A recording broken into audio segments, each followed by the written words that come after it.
Yes, turongera turabasuhuje inshuti bavandimwe bakunzi banzu Business Group Limited. Reka twizere ko mukomeje kugubwa neza aho muherereye hirya no hino ku isi nk'uko duhora tubibifuriza. Iyi ngiyi rero ni kampani yanyu ya Nzuri Business Group Limited ibagezaho imitungo itimukanwa igurishwa cyangwa se ikodeshwa.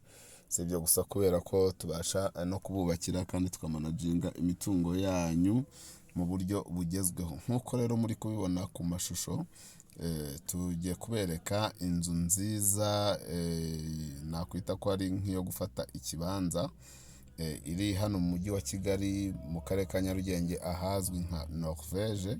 Iyi nzu ikaba iri muri site hamwe haba hakase ibibanza, iri mu kibanza gikorotiriye neza cyane ku buryo ushaka kubakamo indi nzu nini nka etage cyangwa se cadastre.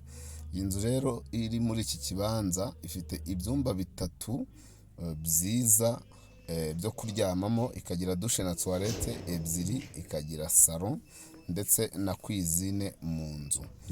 Si ibyo gusa rero kubera ko iyi nzu iri mu kibanza gikorotiriye kandi neza, ku buryo ushobora kubakamo indi nzu ndetse hakaba habasha kujyamo imodoka byibuze 3. Iyi nzu rero iri Norvège muri site ikase neza cyane, ikaba igurishwa, iri mu kibanza gifite ubuso bwa metero kare 320.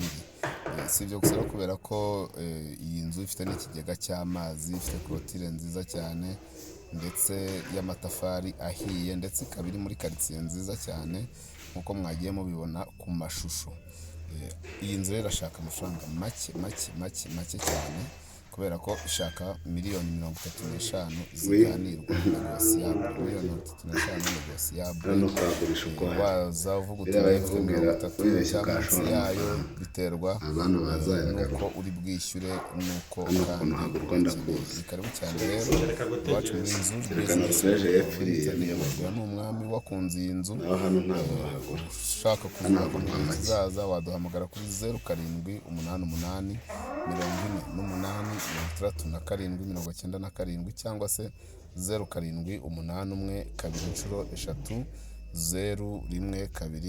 Si ibyo gusa kuko ushobora kudusanga ku zindi mbuga nkoranyambaga zacu arizo Instagram, Facebook page, Twitter cyangwa se X, hose twitwa Nzuri Market. Komeza ukande subscribe wowe utarabikora kugira ngo tujye tubana umunsi ku wundi 5 kuri 5.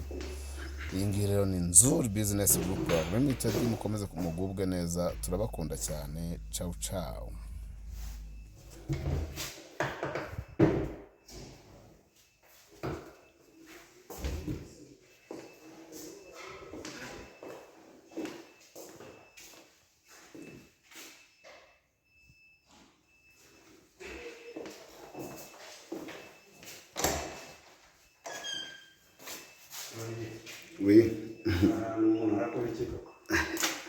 Hano kwagurisha uko hari birabaye kukubwira wibeshye ukashora amafaranga abantu bazayagarura.